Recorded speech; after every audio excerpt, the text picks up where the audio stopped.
오늘 본문 말씀은 소유와 재물에 대해 취해야 할 태도를 종말론적 관점에서 이야기하는 내용입니다. 우리 중에 어떤 사람이 유산 문제를 해결해 달라고 요청합니다. 이에 예수님은 중재자 되기를 거부하십니다.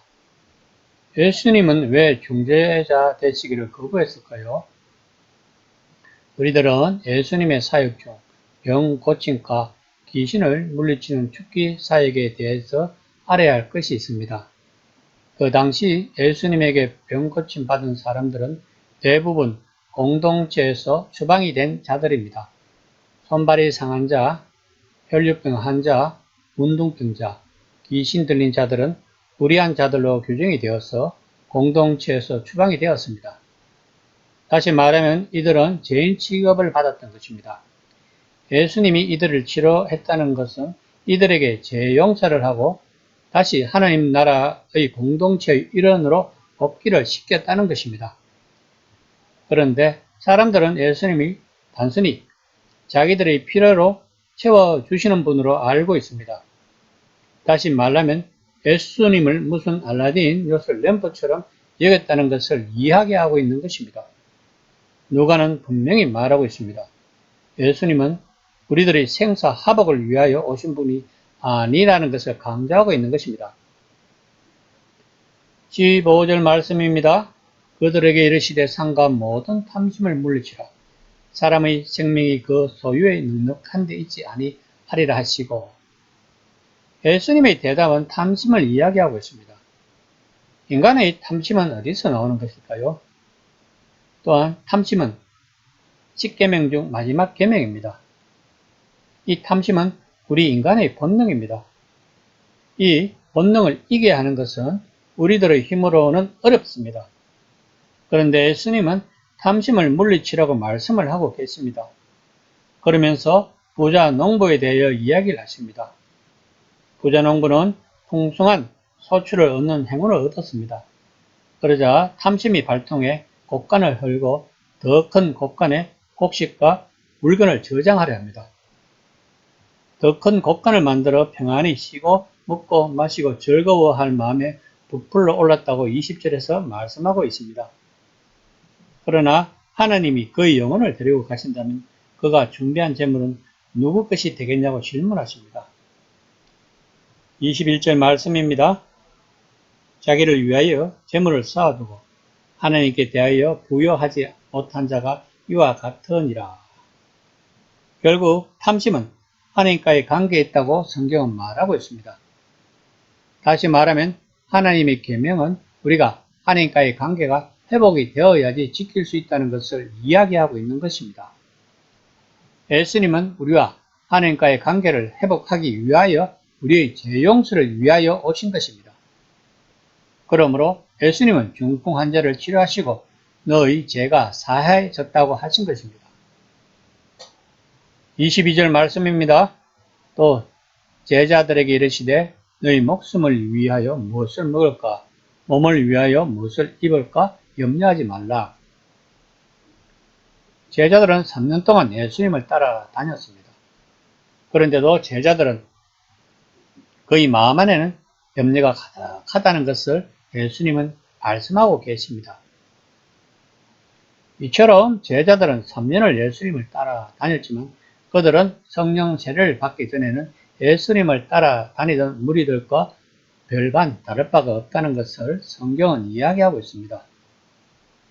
이런 제자들에게 예수님은 까마귀를 예를 들으십니다.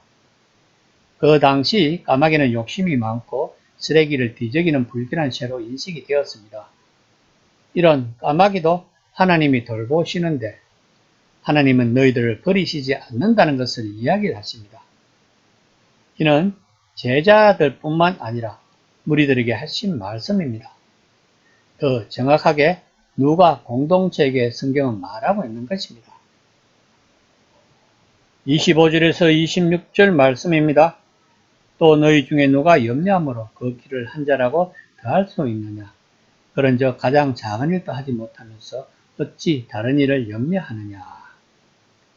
염려가 어디에서 시작된가를 알아야 합니다. 하나님에 대한 신뢰와 믿음이 무너지면 우리 마음 안에는 염려와 불안과 공포가 몰려오는 것입니다. 예수님은 이것이 작은 일이라고 표현을 하시면서 출발점이 된다는 것입니다. 그러시면서 덜에 핀 백합화를 비유로 드십니다. 29절에서 30절 말씀입니다. 너희는 무엇을 먹을까 무엇을 마실까요? 구하지 말며 근심하지도 말라. 이 모든 것은 세상 백성들이 구하는 것이라. 너희 아버지께서는 이런 것이 너희에게 있어야 할 것을 아시느니라. 누가 복음을 읽는 독자들은 누가 공동체의 초대교회 성도들입니다. 들이다는 것을 우리는 알아야 합니다. 그러면 본문 말씀도 누가 공동체에게 전하는 말씀인 것입니다. 아직까지 누가 공동체의 성도들은 먹고 입고 하는 일상생활에 대한 염려가 상당하다는 것을 알 수 있습니다. 이것은 지금도 마찬가지입니다. 그러나 누가는 예수님의 말씀을 통하여 이런 것은 우리가 염려하지 않아도 된다는 것을 강조하고 있습니다. 이런 걱정은 세상 사람들이 한다는 것을 누가는 이야기하고 있습니다. 거룩은 구별됨입니다. 이 구별됨은 세상 사람들과 구별됨입니다. 그런데 세상 사람과 구하는 것이 별반 다르지 않다면 거룩하지 않다는 것이 됩니다. 다시 말하면 하나님 나라의 백성으로서 자격이 없다는 말이 되는 것입니다. 12장 31절 말씀입니다. 다만 너희는 그의 나라를 구하라. 그리하면 이런 것들은 너희에게 더하시리라. 본문 말씀을 문자적으로 해석하여 가장으로서의 의무인 생계를 팽개치고 교회 일을 하는 사람들이 많습니다. 그러나 그런 뜻이 아닙니다. 하나님과의 이 관계가 형성이 되면 우리 내면의 염려가 더 이상 우리들을 지배하지 않는다는 것입니다. 다시 말하면 우리에게 주어진 것에 만족할 수 있는 마음을 주신다는 것입니다. 33장 33절에서 34절 말씀입니다. 너희 소유를 팔아 구제하여 나이가 지지 아니하는 배낭을 만들라. 곧 하늘에 둔 바 다함이 없는 보물이니 거기는 도둑도 가까이 하는 일이 없고 좀도 먹는 일이 없느니라. 너희 보물이 있는 곳에 너희 마음도 있으리라. 그 당시 소유를 판다고 하면 무슨 물건이 있을까요? 일반 백성들은 팔만한 물건이 그다지 많지 않을 것입니다. 그러므로 이 말씀은 남을 구제한다는 것은 참으로 어렵다는 말과 같습니다. 이 당시 대부분의 사람들은 하루하루 일용할 양식을 걱정하는 시대였습니다. 그런데도 성경은 자기의 소유를 팔아서 남을 구제하라고 합니다. 그러면 본문 말씀이 내포하고 있는 뜻은 무엇일까요? 성경은 끊임없이 이야기하고 있는 것은 하나님 사랑과 이웃 사랑입니다. 그러면 구제는 이웃 사랑입니다. 이웃 사랑도 자기의 소중한 재물을 팔아서 해야 하는데 하물며 하나님의 사랑은 그보다 더 소중한 것을 내어 놓아야 하는 것입니다. 다시 말하면 우리 모든 것을 하나님에게 바쳐야 하는 것입니다. 그래야만 우리 마음이 하나님에게 있는 것이라고 34절에서 말씀을 하십니다. 이 시간에 묵상해 봅시다. 나의 보물은 어디에 있는지를, 나의 건강인가? 아니면 돈인가? 아니면 명예인가? 아니면 하나님인가?